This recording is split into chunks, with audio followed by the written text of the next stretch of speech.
നമസ്കാരം. Raf talk ഫുട്ബോളിലേക്ക് എവർക്കും സ്വാഗതം. ഫിഫ വേൾഡ് കപ്പിൻ്റെ റൗണ്ട് ഓഫ് 32 മത്സരങ്ങൾ കഴിഞ്ഞല്ലോ.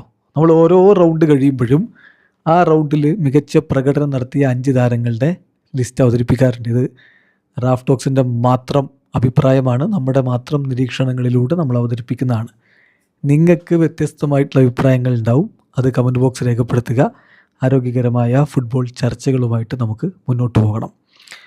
അപ്പോൾ നമ്മൾ ഗ്രൂപ്പ് സ്റ്റേജിൽ ആദ്യ റൗണ്ടിൽ മികച്ച പ്രകടനം നടത്തിയ 5 താരങ്ങളെ പറഞ്ഞു. രണ്ടാം റൗണ്ടിലും മൂന്നാം റൗണ്ടിലും അങ്ങനെ തന്നെ പറഞ്ഞു. അതിനുശേഷം ഇപ്പോൾ റൗണ്ട് ഓഫ് 32 കഴിയുന്നു. ഈ റൗണ്ട് ഓഫ് 32 മികച്ച 5 താരങ്ങൾ. അപ്പോൾ പല താരങ്ങളെയും നമുക്ക് ഉൾപ്പെടുത്താൻ കഴിയില്ല, ഇത് 5 താരങ്ങൾ മാത്രമേ ഉള്ളൂ. നന്നായി കളിച്ച പല താരങ്ങളും ഉണ്ടാവും. അപ്പോൾ അവരൊക്കെ അതിന് ഈ ലിസ്റ്റിൽ 5 പേരെ ഉൾപ്പെടുത്തുമ്പോൾ അതിൻ്റെ ഒരു പരിമിതി ഉണ്ടെന്ന് നിങ്ങൾക്ക് അറിയാലോ. അപ്പോൾ നിങ്ങൾക്ക് വ്യത്യസ്തമായിട്ടുള്ള റാങ്ക് ലിസ്റ്റൊക്കെ ഉണ്ടാവും, അത് കമൻറ്റ് ബോക്സ് രേഖപ്പെടുത്താം. അപ്പോൾ അഞ്ചാമത് ഓർലാൻഡോ ഗില്ലാണ്. ഓർലാൻഡോ ഗില്ല് ആളെ മനസ്സിലായില്ലേ? പരാഗ്വേയുടെ ഗോൾ കീപ്പർ. ജർമ്മനിയെ പരാജയപ്പെടുത്തി അദ്ദേഹത്തിൻ്റെ മികവിലാണ്. ഷൂട്ടൗട്ടിലടക്കം അദ്ദേഹം സേവുകൾ നടത്തുന്നത് നമ്മൾ കണ്ടു. കിടിലൻ 2 സേവുകൾ ഷൂട്ടൗട്ടിൽ കൂടി വന്നപ്പോഴാണ് പരാഗ്വേ ജർമ്മനിയെ പരാജയപ്പെടുത്തിയത്. ഒരു ഭാഗത്ത് മാനുവൽ ന്യൂയറും മറുഭാഗത്ത് ഓർലാൻഡോ ഗില്ലും. ഒരു കാലത്ത് ഹൊസെ ലൂയിസ് ശിലാവർട്ടനെ പോലെയുള്ള മഹാരഥന്മാരായ ഗോൾ കീപ്പർ ഉണ്ടായിരുന്ന നാടാണ് പരാഗ്വേ എന്ന കാര്യം ഓർക്കുക.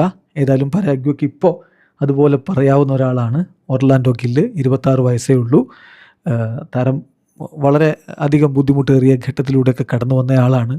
അദ്ദേഹത്തിൻ്റെ മകൻ ജനിച്ചപ്പോഴുള്ള അസുഖവും ആ അസുഖത്തിനെ ചികിത്സിക്കാൻ ഒന്നുമില്ലാതിരുന്ന കാലത്ത് തൻ്റെ വസ്ത്രങ്ങൾ പോലും വിറ്റ കഥയും ഒക്കെ നമ്മൾ നേരത്തെ വീഡിയോ ചെയ്തിട്ടുണ്ട്. അപ്പോൾ അദ്ദേഹം ഹീറോയായി മാറി. ആ കളിയിൽ അവർ ജർമ്മനിയെ പരാജയപ്പെടുത്തിയിട്ടുണ്ടെങ്കിൽ അതിൻ്റെ പ്രധാനപ്പെട്ട കാരണക്കാരൻ ഒരു സംശയം വേണ്ട ഓർലാൻഡോ ഗില്ലാണ്.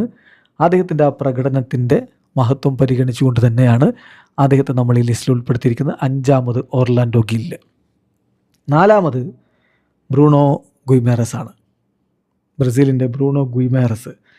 നമ്മൾ ഈ വേൾഡ് കപ്പിൽ ഏറ്റവും മികച്ച രൂപത്തിൽ ബ്രസീലിന് വേണ്ടി മധ്യനിരയിൽ കളിക്കുന്ന ഒരാളുണ്ടെങ്കിൽ അത് ബ്രൂണോ ഗുയ്മേറസ് ആണ്. 4 അസിസ്റ്റുകളായി കഴിഞ്ഞു. ഇപ്പോൾ ജപ്പാനെതിരെ ബ്രസീൽ ജയിച്ച് കയറുമ്പോൾ അവസാന ഘട്ടത്തിൽ ബ്രസീലിൻ്റെ വിജയ ഗോളിന് വഴിവെച്ച ആ പാസ് വളരെ കാം ആൻഡ് കളക്റ്റഡായിട്ട് അദ്ദേഹം മാർട്ടിനെല്ലിയിലേക്ക് എത്തിക്കുന്നത് കണ്ടു. ആ ഒരൊറ്റ ഗോൾ മതി ആ കളിയിൽ അദ്ദേഹത്തിൻ്റെ ഡിസിസീവായിട്ടുള്ള ഇമ്പാക്റ്റ് നോക്കാൻ.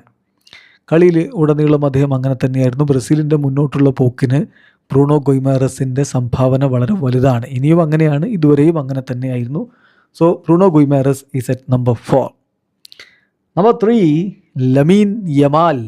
ആദ്യ ഗ്രൂപ്പ് സ്റ്റേജിലൊന്നും പരിക്കിൻ്റെ പ്രശ്നങ്ങളൊക്കെ ഉള്ളതുകൊണ്ട് അദ്ദേഹത്തിൻ്റെ ആ ഒരു യഥാർത്ഥ പ്രകടനം വന്നില്ല എന്ന് തോന്നി. പക്ഷേ എല്ലാറ്റിനും പരിഹാരം കണ്ടുകൊണ്ടുള്ള ഒരു പ്രകടനമാണ് റൗണ്ട് ഓഫ് 32 പയ്യൻ പുറത്തെടുത്തിരിക്കുന്നത്.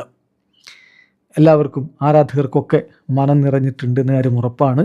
ഓസ്ട്രിയക്കെതിരെ അവൻ്റെ വക ഗോളൊന്നും വന്നില്ല, പക്ഷേ ആദ്യ പകുതിയിലൊക്കെ അവൻ കളിച്ചിട്ടുള്ള ഒരു കളിയുണ്ട്. അവൻ്റെ നീക്കങ്ങൾ, അവൻ്റെ ഡ്രിബ്ലിങ്ങുകൾ, എതിരാളികളെ ബുദ്ധിമുട്ടിക്കുന്ന തരത്തിലത് അവൻ നടത്തിയിട്ടുള്ള റൈഡുകളെല്ലാം നമ്മൾ എടുത്തു പറയണം. 18 വയസ്സിൽ ഈ ഒരു പ്രകടനം അവൻ നടത്തുമ്പോൾ തീർച്ചയായിട്ടും സ്പെയിനിന് വലിയ പ്രതീക്ഷയുണ്ട്. കളിയിൽ വലിയ ഇൻഫ്ലുവൻസ് ആണ് ലമീൻ യമാൽ ഉണ്ടാക്കിയിരിക്കുന്നത്. So Lamine Yamal at number 3.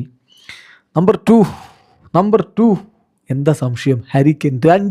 രണ്ട് വെടിച്ചില് ഗോളുകളല്ലേ അദ്ദേഹം അടിച്ചങ്ങ് കയറ്റിയത്. കോങ്കോ ശരിക്കും ഇംഗ്ലണ്ടിനെ വലച്ച് കളഞ്ഞതാണ്. ആ വലച്ച് കളയലിൽ നിന്ന് അതിൽ ഉലഞ്ഞ് താഴെ വീഴാതെ ഇരുന്നിട്ടുണ്ടെങ്കിൽ അതിൻ്റെ കാരണം ഇദ്ദേഹത്തിൻ്റെ ഫിനിഷിംഗ് പാടവമാണ് എന്ന കാര്യത്തിൽ തർക്കമേ വേണ്ട. ആൻ്റണി ഗോർഡൻ്റെ അസിസ്റ്റുകൾ മറന്നിട്ടല്ല ഈ സംസാരിക്കുന്നത്. ആ 2ാമത്തെ ഗോളൊക്കെ ഉണ്ടല്ലോ, ആ 2ാമത്തെ ഗോൾ വെടിച്ചില്. ഗോൾ കീപ്പർ അത് കണ്ടോന്ന് പോലും അറിയില്ല. അമ്മാതിരി പവർഫുൾ സ്ട്രൈക്കാണ് അദ്ദേഹത്തിൽ നിന്ന് വന്നത്. ഞെട്ടിക്കുന്ന തരത്തിലുള്ള ഫിനിഷിംഗ് ആയിരുന്നു അത്. സോ ഹാരി കെയ്ന് ക്ലബ് ഫുട്ബോളിൽ ഇപ്പോൾ എന്ത് ഫോമിലാണോ അത് അതേപോലെ വേൾഡ് കപ്പിലേക്ക് കൊണ്ടുവന്ന് അതേപോലെയുള്ള പ്രകടനം നടത്തുന്നു.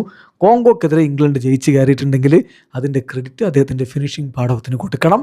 So Harry Kane at number 2. Number 1 Leo Messi. എന്താ അങ്ങനെ? അതങ്ങനെയാണ്. കാരണം കേപ്പ് വെർദെ എന്ന് പറയുന്നൊരു ടീം അർജൻറ്റീനയുടെ മുഖത്ത് നോക്കി വെല്ലുവിളിച്ച് നെഞ്ചു വിരിച്ചങ്ങ് നിന്നപ്പോൾ അർജൻറ്റീനയുടെ ടീമിലെ മറ്റ് വമ്പൻ പേരുകാരൊക്കെ മങ്ങിപ്പോയപ്പോൾ അവരെ മുന്നോട്ട് കൊണ്ടുപോയത് ആ കളിയിൽ പ്ലെയർ ഓഫ് ദി മാച്ച് പുരസ്കാരം നേടുന്ന പ്രകടനം നടത്തിയ ലിയോ മെസ്സിയാണ്. മെസ്സി ഉണ്ടെങ്കിൽ അർജൻറ്റീനയുണ്ട്, മെസ്സി ഇല്ലെങ്കിൽ അർജൻറ്റീന വട്ടപൂജ്യം എന്ന രൂപത്തിലാണ് കാര്യങ്ങളെന്ന് അദ്ദേഹം ഒരിക്കൽ കൂടി തെളിയിക്കുന്നു. മെസ്സി മാത്രം 7 ഷോട്ടുകൾ എതിരാളികളുടെ വലക്ക് നേരെ ഉതിർത്തിട്ടുണ്ട് നോക്കണം.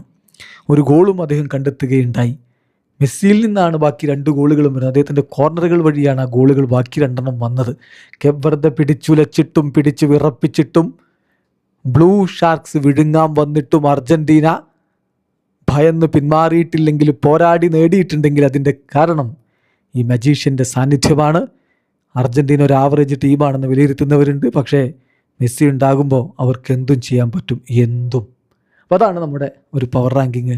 ഈ റൗണ്ട് ഓഫ് 32 നമ്മുടെ player power ranking. Number 1 Leo Messi, number 2 Harry Kane, number 3 Lamine Yamal, number 4 Bruno ഗുയിമാരസ്, number 5 Orlando Gill. Video സാധിക്കുന്ന ഫുട്ബോൾ ലോകത്തെ കൂടുതൽ വിശേഷങ്ങളുമായി റഫ്ലക്സിൽ എത്താം.